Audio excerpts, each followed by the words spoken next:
do livro, que é o tema da conferência, né? Não jogue a sua vida fora. É um livro do John Piper. Eu recomendo a leitura. Eu não sei se o pastor Ronaldo ainda tem mais na livraria dele, porque ele disse que só tinha 5. Eu não sei se acabou ontem, mas eu recomendo. É uma leitura maravilhosa, você vai gostar muito. Você é jovem, você é adulto, com pouca ou muita caminhada cristã, eu recomendo este material do John Piper. Não jogue a sua vida fora. E nós estamos trabalhando esse tema, pensando nisso, não jogue a sua vida fora. E hoje, então, pela manhã, eu queria pensar em um texto, bem claro também, que diz que nós não devemos jogar a nossa vida fora. Eu quero convidá-los a abrir lá em Romanos, capítulo 8, a partir do versículo 28 até o versículo 39. Romanos 8, do 28 ao 39.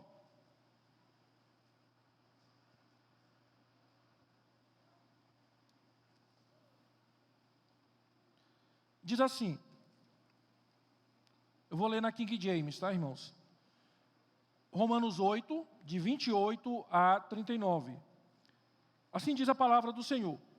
Estamos certos de que Deus age em todas as coisas com o fim de beneficiar todos os que o amam, dos que foram chamados conforme o seu plano.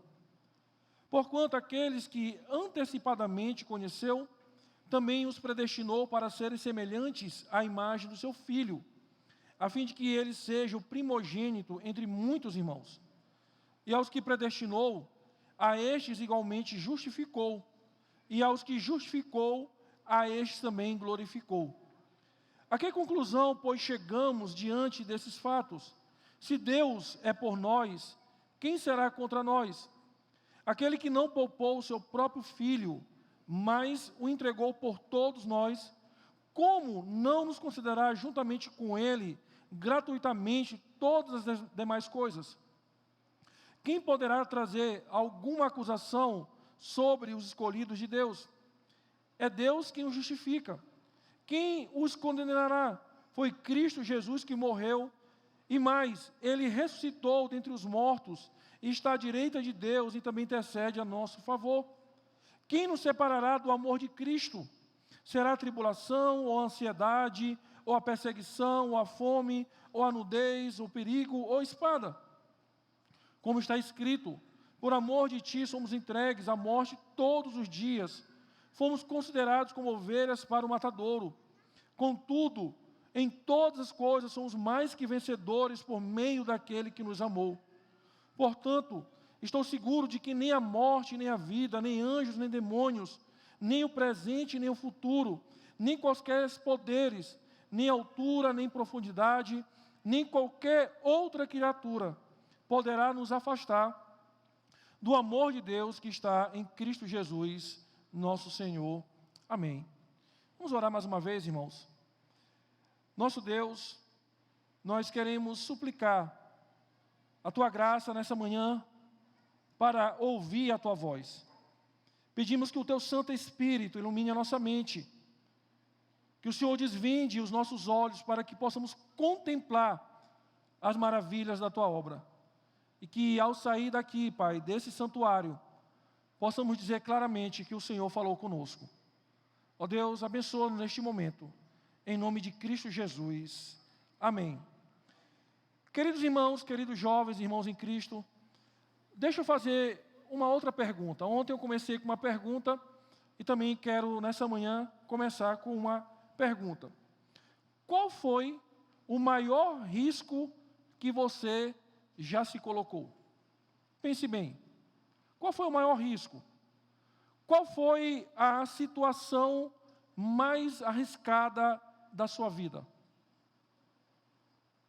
Se olharmos bem para a nossa história, seja sendo cristão ou não, o risco é algo inerente a nós. A vida, de modo geral, é algo completamente arriscado. Nós não temos, se olharmos humanamente, nenhuma segurança. Nós não sabemos o que pode acontecer conosco amanhã, ou talvez ao sair daqui do culto da EBD. Não sabemos que tipo de doença pode nos afetar daqui para frente. Ou se estaremos completamente seguros em relação à nossa condição financeira ou social. Isso é uma realidade para todos nós. John Piper, no seu livro, ele nos traz alguns conceitos do que é o risco. Por exemplo, ele diz que é simplesmente como uma ação que expõe a possibilidade de perda ou dano. Mais adiante, no mesmo livro, no mesmo capítulo, John Piper vai dizer que o risco, portanto, está entretecido em nossa vida finita. Não podemos evitar o risco, ainda que o queiramos. Desconhecimento e incerteza sobre o dia de amanhã é o próprio ar que respiramos. Ele continua. O risco é o certo. E a razão é porque Deus promete sucesso, não é porque Deus promete sucesso para todos os nossos empreendimentos. Não há promessa alguma de que todo esforço pela causa de Deus será bem-sucedida, pelo menos não no curto prazo. E mais um pouco ele acrescenta: a força para arriscar perder a vida neste mundo é a fé, na promessa de que aquele que perde a vida neste mundo a salvará para a era vindoura. Assim sendo, irmãos, todos nós corremos riscos diariamente. Eu me lembro muito bem que quando eu ia para a praia e ia para o mar banhar, a minha mãe dizia: olha, tome cuidado, que o mar não tem cabelo. Que era a ideia de que era um lugar completamente arriscado, não tinha segurança nenhuma. E a vida, irmãos, é isso. Se não fosse por causa da nossa fé, não como sendo um fim, mas do objeto da nossa fé, que é Cristo Jesus, nós estamos completamente perdidos na incerteza dessa vida. Por isso, muitos cristãos estão jogando a sua vida fora, achando que de alguma forma eles podem construir algum tipo de segurança. Que eles, talvez pelo próprio esforço, pela própria dedicação, pelo próprio conhecimento ou por recursos financeiros, ele pode construir um alicerce firme e dizer: eu estou seguro, eu estou completamente isento de qualquer tipo de risco que essa vida pode nos promover. É interessante, irmãos, que se nós olharmos para a nossa própria experiência, por mais conhecimento que tenhamos, por mais recurso que eu tenha, por mais habilidades que eu possa ter, sempre a insegurança, a incerteza bate à porta da nossa existência. Não é verdade? Quantas vezes, por exemplo, você estava tão bem de saúde e no outro dia você estava completamente doente? Quantas vezes você estava tão seguro no seu emprego e no seu negócio e tudo mudou completamente? A prova disso foi o que aconteceu em 2020 e 2021, com a questão da pandemia. O mundo se viu diante da insegurança, o mundo se viu diante da incerteza, o mundo se viu diante do risco e pensou: bom, nós não temos nada, nós não somos nada, e a nossa história, a nossa vida, qualquer hora, por causa do risco, pode mudar. Mas então, como é que nós podemos não jogar a nossa vida fora? Você como jovem, você como irmão cristão de uma longa caminhada. Aí, irmãos, é olhar para o objeto da nossa fé. É olhar para o alvo da nossa fé, que é o nosso próprio Deus revelado em Cristo Jesus. Paulo, ao escrever capítulo 8 de Romanos, ele começa a tratar da obra do Espírito Santo na nossa vida. Interessante que Paulo, ele tem um pensamento progressivo na sua carta aos Romanos. Ele começa a mostrar que todos nós somos pecadores, que todos nós estamos destituídos da graça e da glória de Deus, e que o que estava sobre nós era completa a ira de Deus. Deus estava irado comigo e com você. Quando nós caminhamos mais um pouco, dos capítulos de 5 em diante, Paulo começa a nos apresentar claramente a obra que ele fez na nossa vida. que o Senhor realizou através do seu Filho. Um homem que foi obediente e obediente até a morte de cruz. Um homem que não pecou e por isso ele nos justificou. Cristo Jesus. E aí ele começa a caminhar e continua mostrando claramente a obra maravilhosa de Cristo na vida de pecadores. E agora, quando ele chega no capítulo 8, ele mostra a obra do Espírito Santo, tratando de uma doutrina que nós conhecemos muito, a perseverança dos santos.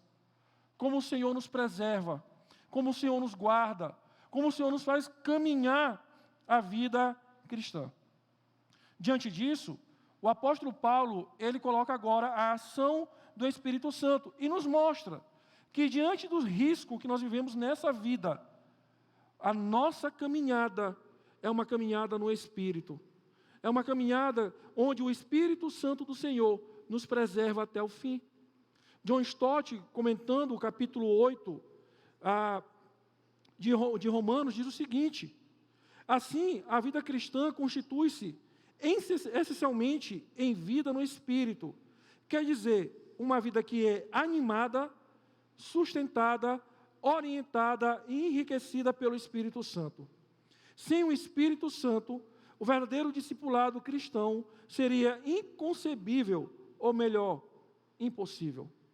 Charles Hodge, no comentário dele também de Romanos, ele diz algo muito parecido e aponta para a questão do pecado. Ele diz: o pecado não triunfará naqueles que têm o Espírito de Cristo e que por esse Espírito mortificam as obras da carne. Ou seja, tanto Hodge quanto Stott estão dizendo claramente que nesse mundo de incertezas, nesse mundo que nós nos arriscamos diariamente, a única certeza que nós temos é a fé no nosso Redentor. E é uma vida no Espírito. E assim, ele caminha durante o capítulo 8 e chega nos versículos de 28 a 39. E ele mostra claramente que a certeza que nós temos nessa vida no Espírito, pela obra de Cristo, é o amor incomparável do nosso Deus. Irmãos, podemos ter todas as incertezas do mundo, e teremos. Por exemplo, eu não sei se amanhã nós chegaremos em São Luís. É para chegar, eu espero. Mas é uma incerteza. Amanhã eu não sei se eu terei condições de andar ou de ter saúde por causa de uma doença. Recentemente eu fiz uma viagem e peguei Covid. Trabalhando para o Evangelho. Adoeci. São incertezas. Mas nós temos uma única certeza, irmãos, nessa vida. O amor incomparável do nosso Deus. E é isso que eu quero trazer com vocês nessa manhã, queridos jovens e irmãos. Não jogue a sua vida fora, é o tema da mensagem. Viva no amor inabalável de Deus. Não jogue a sua vida fora. Viva no amor inabalável de Deus. Bom, e aí Paulo, do versículo de 28 a 39 do capítulo 8, ele fala desse amor inabalável. E ele então nos traz algumas verdades. A primeira, no versículo 28, acompanhe comigo, que um amor que nos leva a convicções inabaláveis. Ele diz: estamos certos de que Deus age em todas as coisas com o fim de beneficiar todos os que o amam, dos que foram chamados conforme o seu plano. O apóstolo Paulo aqui, irmãos, ele traz 5 convicções inabaláveis sobre o amor de Deus. Primeiro, ele trata da soberania de Deus. Quando ele diz, na sua versão, por exemplo, no versículo 28, na primeira parte, estamos certos, ou sabemos. O apóstolo Paulo, ele introduz essa unidade dizendo: olha, depois que eu falei de tudo, que vocês eram pecadores, que Cristo justificou vocês, e que agora o Espírito Santo preserva vocês, saibam sobre o amor de Deus. Essa é uma verdade. A soberania de Deus proveu tudo isso. Por isso ele diz: sabemos. Porque Paulo vem expondo as verdades e diz: tudo isso está baseado num Deus soberano que nos ama de maneira soberana, ao ponto de nos conceder o seu amor. Diante disso, meus queridos irmãos, este amor, ele é baseado nessa convicção inabalável. Paulo está dizendo, sabemos, eu tenho certeza, eu estou convicto desta verdade, de um amor imutável, de um amor inabalável, de um amor que não muda. É essa certeza que eu tenho, porque um Deus soberano realizou toda esta obra na minha vida. A segunda certeza que Paulo traz, deste amor que nos leva a convicções inabaláveis, ainda no versículo 8 diz, age em todas as coisas. Na sua versão, pode dizer, age em todas as coisas. A ideia aqui, irmãos, é da providência divina. Talvez algo que nós esqueçamos muito é de um Deus que age conforme a sua providência. Eu gosto muito de pensar, irmãos, na mão invisível de Deus. Na mão que nós não estamos vendo, no agir que nós não estamos, talvez, percebendo.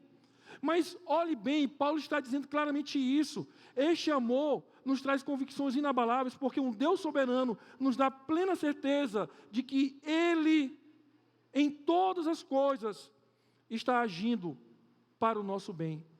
Isso é a providência de Deus. Agora, quando nós entendemos providência, irmãos, não podemos entender somente em termos positivos. A gente sempre acha que a providência de Deus, o amor de Deus, nos dar algo completamente bom, no sentido de que eu possa tocar, de que eu possa sentir, ou de que possa me trazer algum benefício imediato. Mas Paulo diz que essa providência, que esse agir de Deus, não é somente coisas boas, ou coisas que eu queria que Deus me desse, mas simplesmente também está naquilo que Deus permite de ruim acontecer na minha vida e na sua vida. Essa é a providência de Deus. Isso também mostra o amor de Deus. Uma das histórias mais claras que eu conheço na Bíblia, que mostra a mão invisível de Deus, a providência de Deus, e dizendo que coisas ruins cooperam para o nosso bem, é a história de José do Egito. Lembram da história dele? Ele era hostilizado pelos seus irmãos. Confere? Ele foi vendido como escravo. E antes, alguns dos seus irmãos planejaram a morte dele. Confere? Depois ele vai para a casa de Potifar, trabalha como escravo. Ele lá, então, numa posição humilhante. Deus o abençoa, ele se torna um escravo da casa. Um homem fiel, mas agora ele é denegrido por um mau testemunho, por um falso testemunho da esposa de Potifar. Ô vida difícil, irmãos. Ô vida complicada. Parece que nada dá certo para aquele homem. Então ele passa um período na prisão, esquecido, abandonado. Confere comigo. E aí Deus então agora pega Potifar, pega José e coloca como um homem, depois de Faraó, o segundo homem. Ele então reencontra os seus irmãos. Os seus irmãos então o reencontram também. E um dia que ele decide se revelar, mostra quem ele acolhe toda a sua família, Jacó morre. E qual é a primeira atitude dos seus irmãos? José, não nos mata. Não faz nada conosco. E aí José, meus irmãos, ele diz, olha, o mal que vocês intentaram contra mim, Deus transformou em bem para preservar vidas aqui hoje. Sabe, queridos, olha como José conseguiu enxergar a providência de Deus, depois de ter passado por tantas dificuldades, por tantas lutas, por tantas tramas. Ele diz, foi a mão invisível de Deus, foi a providência de Deus que me conduziu até aqui, com um propósito, para salvar vidas. Ó, irmãos, e essa é uma convicção que o apóstolo Paulo tem aqui claramente. Olhem aqui, meus jovens, ele diz, olha, Deus, na sua providência, tem feito tudo conforme Ele quer. E qual o propósito disso? Ele deixa bem claro. A fim de beneficiar ou para o bem. E novamente aqui, irmãos, nós não podemos pensar simplesmente que este benefício divino, com você como jovem talvez, é passar em um concurso, talvez passar na universidade. Geralmente a gente usa esse versículo de maneira isolada e fora de contexto quando nós ganhamos alguma coisa. Olha, todas as coisas cooperam para o bem daqueles que amam a Deus. Meus irmãos, a ideia aqui é salvação. A ideia aqui, que o texto está nos colocando muito bem, que este amor inabalável, que nos traz convicções inabaláveis, no versículo 28, é simplesmente que o Senhor está preparando tudo para algo maior, que não se limita a essa existência, mas que se limita a algo muito futuro, que é a nossa salvação nele. A gente sempre tem a ideia, irmãos, que quando nós amamos ao Senhor e trabalhamos para Ele, sempre teremos algum tipo de benefício material ou físico nessa vida. Por exemplo, vamos pegar o caso da Soraya. Soraya, a missionária que está no Timor-Leste, empolgada com missões, sai do Brasil, e quando ela chega lá, o país está em convulsão social. A Indonésia está invadindo Timor-Leste novamente e dizendo, olha, nós queremos o Timor-Leste. E a Soraya, então, como estrangeira, é incentivada a deixar o país. Ela e os missionários dizem, nós não deixaremos o país por causa das pessoas que nós já ganhamos para Cristo.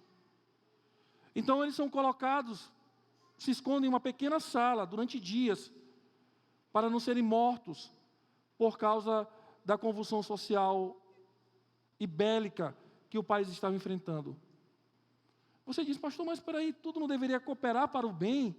Olha, ela deixou o Brasil, ela foi para um outro país, pregar o Evangelho, deveria ser tudo bom, tudo maravilhoso. Não, irmãos, nós precisamos tirar isso da nossa mente, porque é a nossa mente querendo criar uma segurança que a Bíblia não promete. O que ela nos promete claramente é a segurança da nossa salvação no nosso Senhor. Isso não quer dizer que todos os nossos empreendimentos, todos os nossos feitos serão bem-sucedidos. Não, irmãos. Quantos missionários saíram de seus países, convictos da missão, e ao pisarem aqui no Brasil, com poucas semanas morreram, com poucas semanas perderam seus filhos, com poucas semanas viram suas esposas morrerem. Na nossa concepção humana, nós queremos construir essa segurança de não, tudo coopera para o meu bem. E a gente quer mensurar o amor de Deus por aquilo que nós somos bem-sucedidos. E é por isso que muitos cristãos, muitos jovens, estão frustrados na sua caminhada com Cristo. Porque mensuram o amor de Deus pelo sucesso, pelo bom êxito, pelos benefícios que podem colher nessa vida. E Paulo está dizendo, não, este amor inabalável que nós temos, que não nos leva a jogar nossa vida fora, é porque Deus está, na sua providência, agindo para nos beneficiar, e o maior benefício que nós temos, irmãos, queridos jovens, é a salvação em Cristo Jesus. Essa é a certeza que mostra o quanto Deus nos ama. E aí o texto continua ainda no versículo 28. Ele diz, todos os que o amam, e a ideia aqui, irmãos, que você vai ver pelo contexto, a ideia do amor aqui que nós podemos ter para com Deus, é que porque Deus nos amou primeiro. E como agora nós somos alvos deste amor, como crentes em Cristo Jesus, alvo deste amor imutável, inabalável, nós amamos o Senhor. E Paulo então encerra dizendo, dos que foram chamados, conforme o seu plano. Queridos, talvez muitos de vocês cresceram na igreja, talvez outros não. Eu não cresci no lar cristão, pelo menos não protestante. E até os 17 anos, eu não sabia o que era o verdadeiro evangelho. Na verdade, eu tinha uma aversão a evangélicos e protestantes. Nunca gostei, sempre desdenhei dos meus colegas, dos meus amigos que eram cristãos. Fazia deles de chacota, ria da fé deles, desdenhavam de que eles acreditavam. E durante esse período, queridos jovens, eu dediquei a minha vida a toda sorte de pecado, até os 17 anos. Filho de pais que não são cristãos, que não conheciam a verdade, que não conheciam o Evangelho, que não conhecia a salvação em Cristo Jesus, apesar de serem religiosos. A minha vida foi uma vida de liberdade, dada pelos meus pais. Como você não tem um conceito do que é pecado, tudo é normal, tudo é permitido. E um dia, alguém passa com um folheto e me entrega este folheto, depois de eu ter passado um dia todo, uma noite toda, farreando com os amigos, e ele me entrega um único folheto. E nós tínhamos recentemente mudado para perto da igreja cristã evangélica. E uma amiga também que chegou de uma outra cidade, crente, disse que estava procurando uma igreja cristã evangélica. E eu pego lá no folheto, Igreja Cristã Evangélica. Eu vou lá com ela, olha, eu descobri onde tem uma igreja tua. E ela disse, Mário, tu vai comigo, que eu não sei andar em São Luís. Eu disse, eu vou contigo. E eu fui, irmãos, para nunca mais sair.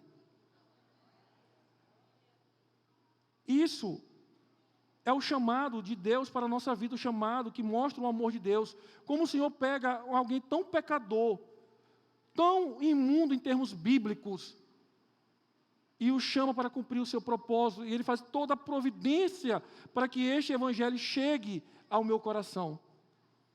O que é isso, irmãos? É uma convicção inabalável de um amor imutável, um amor que de fato não muda. Talvez, jovem, você se reclama porque você nasceu num lar cristão.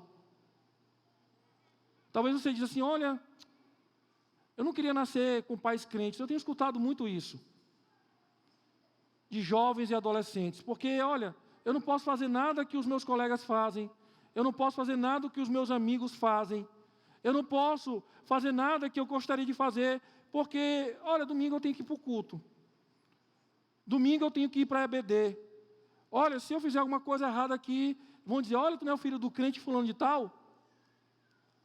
E eu vejo muitos jovens cristãos reclamando disso. Olha, irmãos, como eu queria que na providência divina, Deus tivesse me feito nascer num lar cristão. Sabe, jovem, você nascer num lar cristão, isso não é um peso, não é um fardo. É a prova do amor imutável de Deus na sua vida. É a providência de Deus permitindo que você nasça dentro do pacto, dentro da aliança, e desde pequeno possa desfrutar bênçãos imensuráveis, incontáveis, que pessoas que nasceram lá não cristãos não conseguem experimentar. O meu filho, quando eu conto as minhas histórias para ele, ele diz, papai, o senhor era isso. Eu disse, daí para pior. Eu era isso. E ele disse, papai, mas como? Eu disse, meu filho, graças a Deus, porque você nasceu num lar cristão.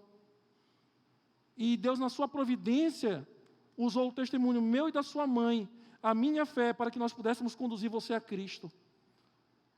É o amor de Deus te alcançando. É a graça de Deus. É a providência de Deus. E Deus está dizendo para si, jovem, olhe, tenha certeza de que eu agi em todas as coisas na sua vida para lhe beneficiar, para lhe dar salvação. Porque você me ama, eu lhe amei. E para que o meu plano se cumprisse na sua vida. O que é isso, irmãos? É uma convicção inabalável diante de um mundo de incertezas. Talvez, como jovem cristão, você está cheio de incertezas no seu coração. Talvez, como um homem já adulto cristão, uma mulher adulta cristã, também está cheio de incertezas. Talvez o mundo agora, por causa de uma guerra em outro país, por causa da pandemia, por causa da questão política, diz, olha, nós estamos em um mundo de completa incertezas, mas tenha plena convicção de que você é alvo de um amor imutável, inabalável, o amor perfeito em Cristo Jesus. Por isso, não podemos desperdiçar a nossa vida, jogar a nossa vida fora. Como é que você vai deixar de usufruir deste amor que lhe traz convicções para experimentar uma vida de incertezas? Tudo nessa vida fora deste amor, jovem, tudo fora nessa vida, fora deste amor, querido irmão, é algo incerto e abalável completamente. Você não tem nenhuma certeza, você não tem nenhuma convicção e a sua vida não faz sentido. A segunda verdade que o apóstolo nos ensina sobre este amor é que este amor inabalável, ele nos traz, ou ele nos faz ver 5 verdades indiscutíveis. Acompanhe comigo. Do versículo 29 ao versículo 30. Paulo diz: porquanto aqueles que antecipadamente conheceu, também os predestinou para serem semelhantes à imagem do seu Filho, a fim de que ele seja o primogênito entre muitos irmãos. E aos que predestinou, a estes também chamou, e aos que chamou, a estes igualmente justificou, e aos que justificou, a estes também glorificou. O apóstolo Paulo agora, irmãos, começa a desenhar este amor, mostrando claramente a obra da redenção na nossa vida. Alguns vão chamar aqui isso de ordem da salvação, mostrando de maneira lógica e didática como Deus foi aplicando, o Espírito Santo, foi aplicando as bênçãos salvíficas em nossas vidas. Mas eu entendo claramente, irmãos, que a ordem da salvação é apenas uma maneira didática de ensinar aquilo que Deus fez na minha vida e na sua vida, porque tudo isso aqui já aconteceu. Pastor, até a glorificação, eu vou explicar isso mais tarde para vocês. Mas as bênçãos da salvação, elas foram aplicadas de uma única vez na minha vida e na sua vida. A nossa lógica, ela não consegue entender muito isso, porque nós sempre queremos primeiro passo, segundo passo, né, primeira porta, segunda porta. A gente sempre quer buscar algo nessa lógica, usando a nossa razão. Mas entendo bem, existe um autor, eu esqueci o nome dele, Marcos, que é aquele que escreveu Justificação e... É o Charles Nader, né? E ele diz que a obra da salvação é como um interruptor quando você entra na sua casa, no seu quarto. Você aperta e automaticamente a luz acende. É como se fosse tudo simultâneo. Você não percebe a diferença, de como algo está acontecendo. Simplesmente você apertou e acendeu a luz. E aí Paulo diz, olha, vocês querem ver como Deus ama vocês? Como vocês são alvos de um amor imutável, um amor real, um amor que traz certeza diante de um mundo de riscos, de um mundo de incerteza. Olhe para a obra da salvação. E aí o apóstolo Paulo traz 5 verdades indiscutíveis. Primeiro, a nossa predestinação, ou o nosso prévio conhecimento, ele traz o prévio conhecimento de Deus a nosso respeito. Diz, de antemão conheceu.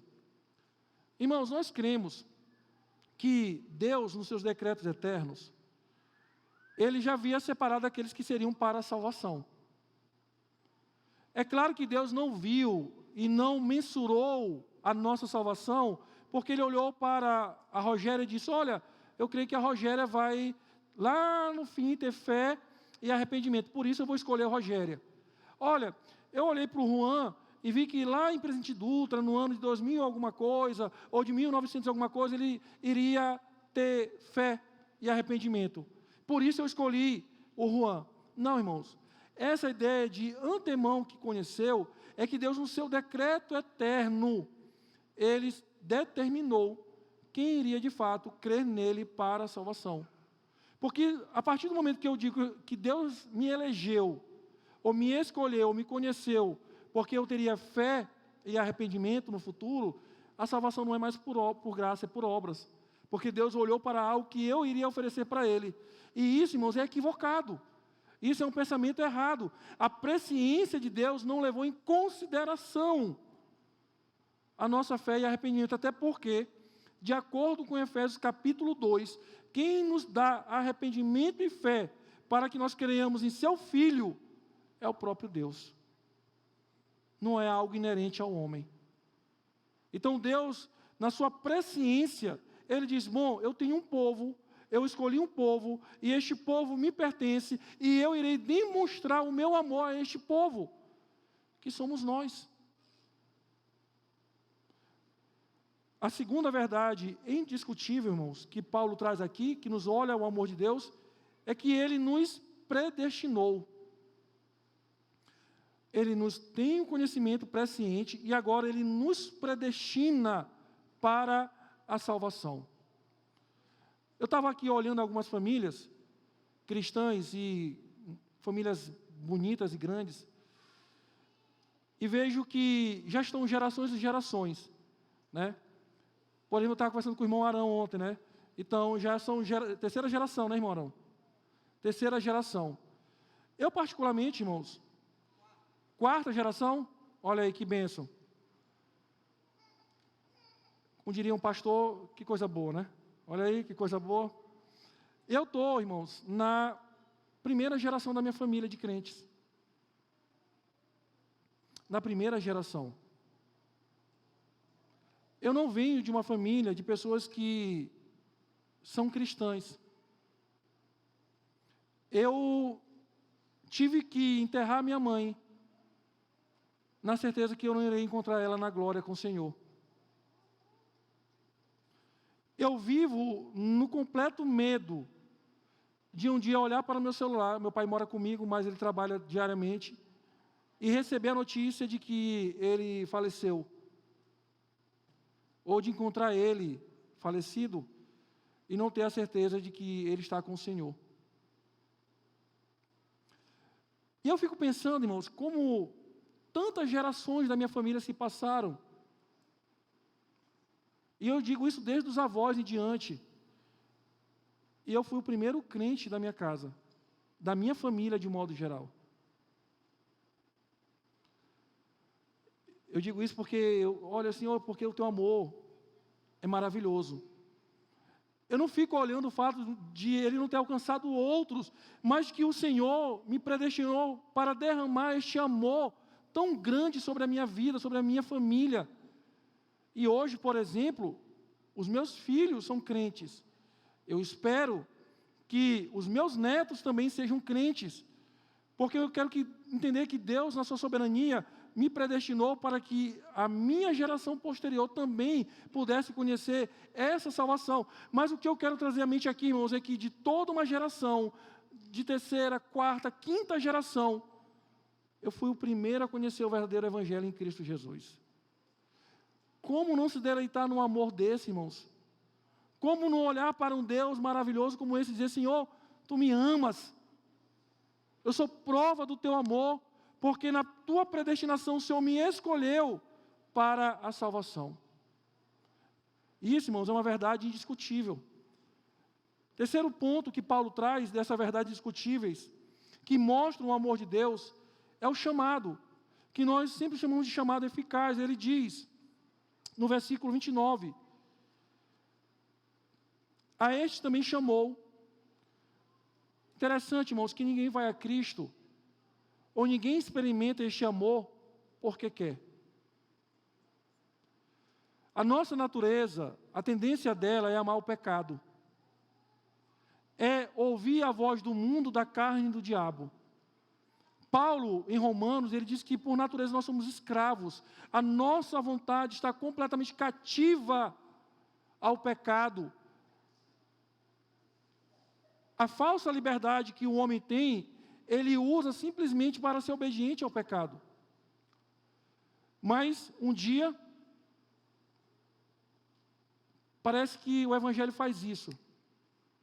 Ele estrala de tal maneira, irmãos, que passamos a compreender todas as verdades e nós não conseguimos mais resistir ao chamado divino. Não é verdade? Isso aconteceu com todos nós. Estávamos aqui sentados, talvez ouvindo um pregador, ou alguém foi na nossa casa levar uma mensagem, e nós não queríamos saber de nada, mas ao terminar de explicar a mensagem da salvação, ao terminar de ouvir uma pregação, parece que tudo faz sentido. Parece que tudo agora está muito claro. Algo que era impossível de compreender, de entender, agora se tornou algo maravilhoso. Como se um novo mundo fosse aberto para nós, como se as cortinas fossem abertas para olhar a história da redenção, como se fôssemos assistir um filme pela milésima vez, e agora ele fizesse completo sentido para nós. O que é isso, irmãos? É o chamado divino. E este chamado, ele é a prova do amor de Deus para conosco. Porque olhem quantos estão lá fora, com os seus ouvidos surdos, com falta de entendimento, porque o Deus deste século os cegou, e eles não compreendem as verdades bíblicas. E você está aqui hoje, como jovem cristão, porque Deus tornou o Evangelho claro para você, ao ponto de chamar de maneira eficaz, e você não conseguir resistir a este chamado. Que é isso, irmãos? É este amor inabalável, é este amor imutável que Deus tem derramado em nossos corações. Olhem para a história de Zaqueu. Zaqueu, ele era um homem completamente corrupto. Além disso, ele era um homem completamente idólatra dos seus bens, da sua riqueza. E Jesus está ali passando por Jericó. Havia uma multidão. E naquele momento, Jesus olha para um sicômoro e olha para um único homem de baixa estatura. E Jesus o chama pelo nome: Zaqueu, desce, porque me convém entrar hoje na tua casa. E claro que o Evangelho de Lucas não nos relata os pormenores da conversa entre Jesus e Zaqueu, mas nos relata a revolta daqueles que estavam lá fora, gritando: olha, ele é pecador, ele é um traidor, ele rouba a todo mundo, é esse que você está entrando aí, tu és mestre em nada, Jesus, tu não consegue nem ver quem é este homem. E o texto então nos diz, irmãos, que Zaqueu toma uma decisão. Ele decide restituir tudo que ele havia roubado, que ele havia conseguido de maneira ilícita. Está lá em Levítico, a lei da restituição. Ele cumpre Levítico capítulo 6. Mas como, pastor, isso é possível? Como é que isso foi possível? Não foi obras de Zaqueu. Ele simplesmente foi alcançado, chamado de maneira eficaz pelo próprio Jesus. E naquele momento, como alguém salvo agora, ele toma o caminho certo e apresenta uma mudança de vida. Só o Evangelho, irmãos, só o chamado divino pode fazer isso no coração de pecadores. E se nós estamos aqui hoje, não estamos jogando a nossa vida fora, é porque nós estamos olhando para aquele que nos ama e nos chamou de maneira eficaz. A quarta verdade indiscutível é que nós somos justificados pelo Senhor. Queridos jovens, um exemplo que eu gosto muito de colocar aqui sobre a justificação, e talvez você vai compreender melhor também, é o livro e o filme que muita gente assistiu do C.S. Lewis, O Leão, a Feiticeira e o Guarda-Roupa. É essa a ordem, que às vezes eu erro a ordem do filme e do livro. Tem um personagem lá que me chama muita atenção, tanto no filme como no livro. O Edmundo. Vocês lembram do Edmundo no filme? Ele é o pior personagem que tem. Depois da feiticeira, ele é o pior personagem. Concordam comigo? Ele é egoísta. Ele maltrata a irmã mais nova. Ele não mantém a palavra, ele mente o tempo todo. Ele faz um pacto com a feiticeira, porque ele queria poder, ele queria ser maior do que os irmãos. Ele trai Aslan. Ele faz tudo de errado. E aí, se você vai lendo o livro e vai chegando ao final do filme, por exemplo, quando Aslan vai nomear os filhos de Adão e os filhos de Eva, que são os 4 irmãos, ele chega lá e Edmundo disse: Edmundo, o justo. Mas como, irmãos? Por que Edmundo agora é justo? Ele fez tudo de errado. Ele mentiu, ele traiu, e ele recebe agora esse título. E aí, irmão, C.S. Lewis, como um cristão, de maneira brilhante, ele explica o que é justificação por nós. Se você lembra do filme, Aslan morre no lugar de quem? De Edmundo. E ressuscita também. Edmundo não é justo porque ele é bom. Ele não é justo porque a partir daquele momento ele fez algo bom. Ele é justo porque um leão, Aslan, morreu por ele e ressuscitou por ele e o declarou agora justo. E é isso, queridos jovens, que Deus fez conosco através do seu Filho na cruz. Nós somos pecadores, terríveis. A nossa vida antes de Cristo foi escolher pecar contra Ele de maneira deliberada. Olha o que Paulo escreve em Romanos capítulo 1 até o capítulo 3, descrevendo a raça humana, e nós somos aquilo. Mas se não fosse Cristo, nós continuaríamos daquele jeito. E o Senhor então envia o seu único Filho, que de maneira substitutiva morre em nosso lugar na cruz. E este próprio Cristo, através do seu sacrifício, Ele retém a ira de Deus que está sobre nós, e diz agora, e declara sobre nós, que nós somos agora justos diante de Deus. Ele não nos torna, Ele nos declara. E olha como Deus prova o seu amor, irmãos, para conosco. Pessoas completamente terríveis. E Ele mesmo entrega o seu único Filho, para que a sua ira que estava sobre nós fosse retida, para que o preço fosse pago para Ele. E Ele então entrega o seu único Filho, dizendo, olha o meu amor, vocês estão em débito comigo, mas eu estou pagando essa conta, eu estou pagando a conta que era de vocês, porque vocês não podem pagar, e agora por causa de Cristo, o meu santo, aquele que não pecou, eu os declaro justificados. Ou seja, irmãos, nós somos os Edmundos dessa vida. Como não olhar para este amor, querido jovem? Como não olhar para essa coisa tão maravilhosa de um Deus que nos ama dessa maneira? E a quinta convicção, a quinta verdade indiscutível, é que o Senhor nos glorificou. Irmão, você já orou com fé? Assim, olha, eu tenho certeza que isso vai acontecer amanhã. Eu estou orando aqui ao Senhor. A oração com mais convicção, com mais certeza que eu conheço na Bíblia e na história da humanidade, está aqui em Romanos capítulo 8, versículo 30. Quando Paulo diz, Ele nos glorificou. Mas espera aí, irmãos, nós ainda não estamos glorificados. Ou estamos? Nós ainda não estamos na eternidade. Mas olha que Paulo olha para o amor de Deus. Este amor imutável, incomparável, e diz, eu tenho certeza que este amor irá me conduzir até a glória, e que este amor não mudará, e eu estarei para sempre com o meu Senhor. Eu irei experimentar dessa glorificação, o meu corpo mortal será revestido daquilo que é incorruptível. Paulo olha com fé, irmãos, e crê na grande obra salvífica do Senhor, olhando para o seu amor, e Paulo está dizendo para mim e para você, não jogue a sua vida fora. Não olhe para esse mundo de incertezas. Olhe para as verdades que são indiscutíveis. E o texto bíblico diz claramente que nós temos essas 5 verdades indiscutíveis que nos traz convicção diante de um mundo tão incerto.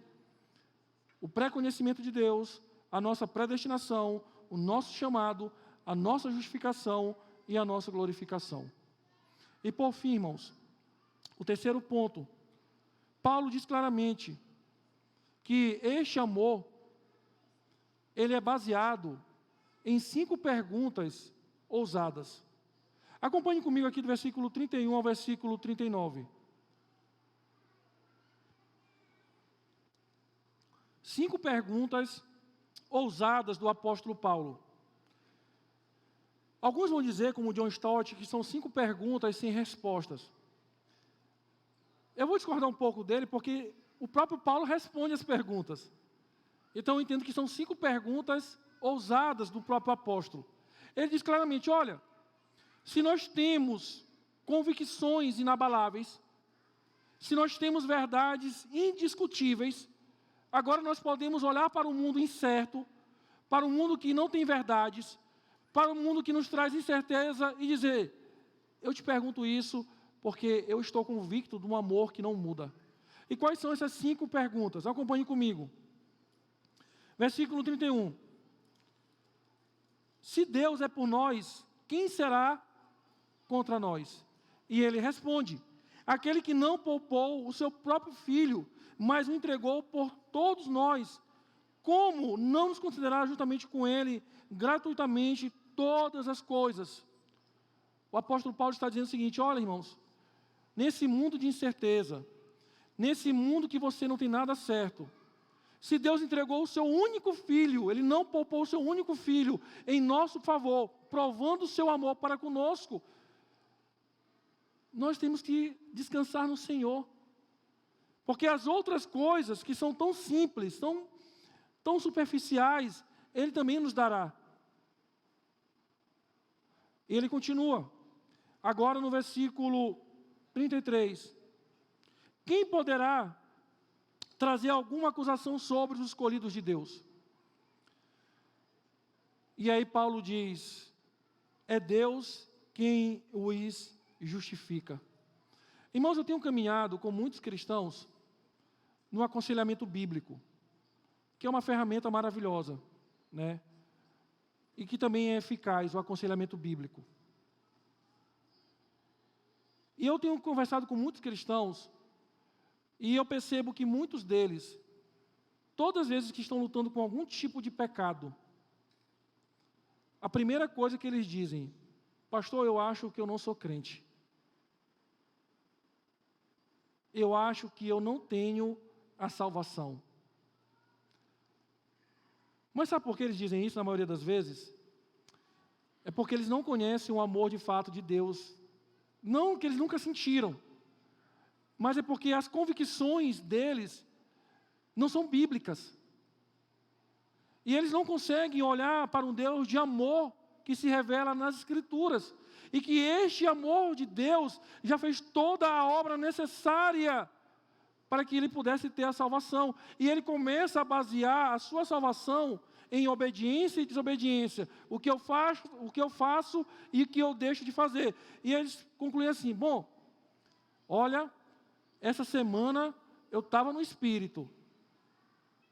Sabe, não briguei com ninguém, não respondi para os meus pais, olha, não falei nenhum palavrão, não menti. Olha, hoje eu sou um jovem cristão, estou no céu, estou salvo, viu? Aí na outra semana, ele diz: ixi, essa semana eu pequei, menti, briguei, desrespeitei os meus pais. Ô, pastor Marcos, ore comigo porque eu acho que eu não sou salvo. Tem muita gente vivendo o cristianismo assim, irmãos. Perde e ganha salvação. Perde e ganha salvação. Acha que é crente, acha que não é. Acha que está condenado. É igual o Alto da Compadecida, o Chicó e o Zé Grilo. Estou rico, estou pobre, estou rico, estou pobre. Não, irmãos. Nós temos a salvação. Porque em Cristo, aleluia, no amor inabalável de Deus, nada mais nos condena. Porque o sacrifício de Cristo foi perfeito na cruz. Ele morreu pelos pecados de ontem, de hoje, para todo sempre. Nós temos acesso para a eternidade com o nosso Senhor. Este amor não muda, não depende de você. Nada neste mundo pode nos condenar, porque o Senhor nos justificou. Querido jovem, caminhe dessa maneira, olhando para essa justificação, olhando para este amor maravilhoso. A terceira pergunta, Paulo traz: quem os condenará? E ele responde: foi Cristo Jesus que morreu. E mais, ele ressuscitou dentre os mortos, está à direita de Deus e também intercede a nosso favor. Ninguém pode nos condenar, irmãos, porque o amor imutável de Deus deu o seu único filho, e ele morreu em nosso favor. Mas ele não só morreu, porque se ele tivesse só morrido, a obra não seria completa. Mas como fala Pedro em Atos, ele ressuscitou em poder, e está sentado à direita de Deus Pai, como prova deste amor que nos alcançou. Por isso, irmãos, nada mais pode nos condenar. Nós sabemos que pela teologia bíblica, todos nós somos condenados, e todos nós estávamos condenados à ira de Deus, mas Cristo morreu em nosso lugar e ressuscitou, e nada mais pode nos condenar. E aí, irmãos, a quinta e a última pergunta: Paulo diz: quem nos separará do amor de Cristo? E ele faz uma descrição de tudo aquilo que talvez na nossa mente de incerteza poderia nos separar do amor de Cristo. Ele diz: será a tribulação, ou ansiedade, ou perseguição, a fome, ou nudez, ou perigo, ou espada? Como está escrito: por amor de ti somos entregues, morte todos os dias. Fomos considerados como ovelhas para o matadouro. E aqui, irmãos, lembra que eu falei para vocês que nós estamos num risco total nessa vida? E John Piper, ele fala uma coisa interessante: perder a sua vida não é o mesmo que jogar fora. Paulo aqui está dizendo que nós podemos perder a nossa vida. Depois de falar do amor de Deus, Paulo diz: olha, eu sou levado como ovelha ao matadouro, todos os dias. E se nós olharmos para a vida de Paulo, ele passou por tribulação, ele foi tido como morto, ele foi apedrejado, ele foi preso, como ele descreve lá em Filipenses, ele passou fome. Muitos dos empreendimentos de Paulo, em nome do Senhor, não foram bem-sucedidos aos olhos humanos. E Paulo diz: olha, não é porque Deus nos ama que tudo vai correr bem na nossa vida. E nós não podemos mensurar o amor de Deus por isso, irmãos. Ele diz: não. Mesmo sabendo de tudo isso, mesmo tendo essa certeza, mesmo tendo essas perguntas que nos trazem convicções, mesmo desfrutando do amor de Deus, eu posso perder a minha vida por causa de Cristo, mas isso não é a mesma coisa que jogar fora a minha vida. Entendo bem, irmãos. Tem muitos que estão perdendo a vida por causa de Cristo, por causa do Evangelho. Sacrifícios são feitos em nome de Cristo. Irmãos nossos que, por causa do Evangelho, estão presos. Irmãos nossos que, por causa do Evangelho, por conhecerem a Cristo, estão sem emprego e passam fome em seus países. Famílias como nossas, que vêm para o culto, mas não sabem se vão chegar em casa, porque podem ser mortas no meio do caminho. Missionários que estão presos agora por causa do Evangelho. Países como a Coreia do Norte, que pelo fato de você ler a Bíblia, você é colocado numa prisão onde você trabalha o dia todo, e a única alimentação que você talvez terá naquele dia é um rato passando pela sua cela, e você tentando agarrar o rato e comendo ele. Perdendo a vida por causa de Cristo. Não é o mesmo que jogar fora, irmãos. Mas, por outro lado, tem muitos cristãos, jovens e adultos, que estão jogando a sua vida fora. Porque não conseguem olhar este amor maravilhoso do Senhor. Não conseguem usufruir dessa graça maravilhosa e dizem: bom, a vida cristã que eu queria não era essa. Ó, irmãos, não joguemos a nossa vida fora. Se tivermos que perder por causa de Cristo, vamos perder, mas nunca jogar fora, por não olhar por este amor tão maravilhoso, o amor do nosso Deus. E aí o apóstolo Paulo então termina, no versículo 37, dizendo que nada pode nos afastar do amor de Deus, porque nele nós somos mais que vencedores, por causa deste amor. Talvez, irmãos, um dia Deus possa permitir que você venha perder a sua saúde. Talvez um dia Deus possa permitir que você venha perder tudo que você tenha. Mas você não vai jogar sua vida fora, porque você será mais que vencedor por causa deste amor maravilhoso. Diante disso, irmãos, vivemos em um mundo de incerteza, jovens. A sua faculdade não vai trazer certeza para você. O seu diploma também não traz nenhuma segurança. Apesar de ouvirmos tudo isso: olha, te forma para ter alguma coisa no futuro. Eu digo que isso é um argumento meio falacioso. Talvez um relacionamento não vai trazer nenhuma segurança para você. É claro que existem relacionamentos saudáveis, relacionamentos bíblicos, onde homens e mulheres se sentem seguros, protegidos e cuidados. Isso é fato. Um bom emprego talvez não traga nenhuma certeza para você. Nunca trouxe. Você continua num mundo de riscos. Talvez você pense, se eu for um homem bem-sucedido, uma mulher bem-sucedida, eu terei certeza neste mundo.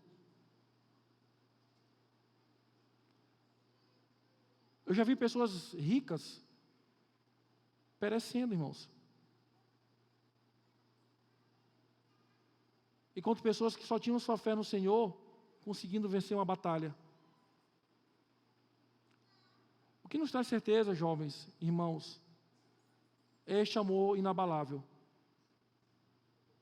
Então não jogue a sua vida fora tentando construir algo que qualquer hora pode cair.